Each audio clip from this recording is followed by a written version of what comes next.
There's one law that everything in the entire universe abides by, and that is that things change. People change. Situations change. Your life changes. If there's one thing that does not change, it's the fact that things change. You can't change the weather. If a comet came and crashed into the earth, you couldn't stop it. So why do we always try to control situations, events in our lives when we know that we're working against the tide? Because the tide rises and falls no matter what you want. And you can apply that in every aspect of your life. You can't fix things or make them a way that you want. Because you're not in control here. The universe is in control here. Man is not in control here, no matter how egotistical man gets. We are part of the environment, not creators or rulers of the environment. You are not creator of your life. You are a component of your life. Your life is bigger than you. And think of it this way. If you wanted to control something, say you wanted to make the sky shiny. Skies aren't shiny. If you wanted to make the sky sunny all year long, that'd be great for you because you want to go out on the beach and you want to go tanning and you want to go picnic with your friends in the park. But do you really want that to happen? Because think of it this way. If it was always sunny, there would be no rain. If there was no rain, there'd be no plants. If there's no plants, there'd be no oxygen. If there's no oxygen, there would definitely not be any you. What you want is separated from the big picture. And that's the problem. We're too myopic in our thinking. We're too small. You're too small. You don't know what's best for everything. You only know what's best for you. And that is the problem.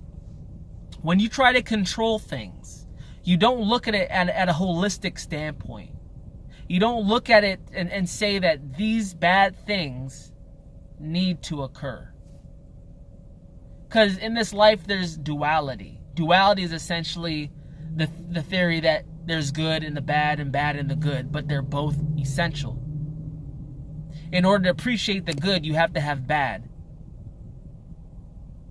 And in order to understand the significance of the bad, you have to have the good. And on another note, not only is there duality needed, and not only are you not understanding of the entire picture, what's good for the whole, but by trying to control something, you're essentially attempting to oppose your will onto something, someone, some event, and make it happen in the way of which you prefer. Now, with that said, it's not entirely impossible that you can't do this, but the possibility of you being successful in making that event, person, thing perform or act or operate in the way you want, those odds have never been lower. Because out of every single possibility, every single situation that could unfold, you're picking one. You're picking one. Out of all the hundreds of thousands of million possibilities, you want one of them to happen. That's not good odds. I'm not a math guy. That's not good odds. And on top of that, not only is it statistically very improbable that your one selected event would occur and transpire, you're fighting the tide. You're probably going to fail. And that's going to cause you some kind of sense of stress, I guess stress would be the right word. you're going to be upset because you're going to fail. It's much easier to accept and to change course, to pivot. Instead of trying to control everything, you need to learn how to control nothing. You need to find control while you're not in control. It's much easier to swim with the tide than to fight against it. And much so in life. It's same thing in life. It's easier to go with the flow. That's literally where the term comes from. Go with the flow. Because we're all going to the same spot. We're all trying to get somewhere. And you can get there by fighting upstream. But the amount of energy expended in fighting upstream is enormous compared to another way. Maybe a more roundabout, scenic route that goes in the flow. Everything changes. If you're young, one day you're going to be old. If you're alive, one day you're going to be dead. If you're hungry, one day you're going to be full. You see where I'm going with this? If you're hungry, chances are you're gonna get food eventually. If you're cold, chances are one of these days you're gonna get hot. Why try to control everything? Experience everything. Experience everything, no matter how it is. No matter if you prefer it or you don't. Experience everything. Because fighting against it is futile. It gets you nowhere. It's short-sighted.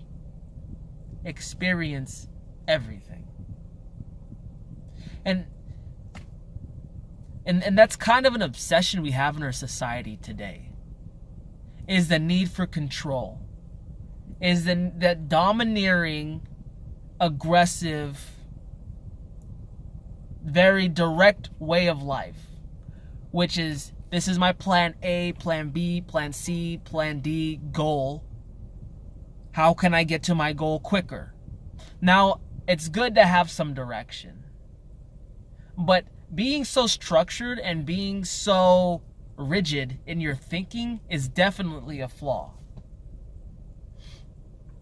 Have the goal, but let the method of which you get to the goal be liquid. Shift, morph, move. Because life's too short to be spending all your energy being pissed off at why you can't make things happen the way you want it to. Has it ever occurred to you that the way you want it isn't good for the whole? If you can see it like that, think in terms of how you can get to where you want to get to using your current environment, using the current trends. You want X. How can you get there? And your plan might change. Nothing ever stays the same. Not even your plans. Your plans should not stay the same. Because life doesn't stay the same. Be mobile. Pivot. Move. Adapt.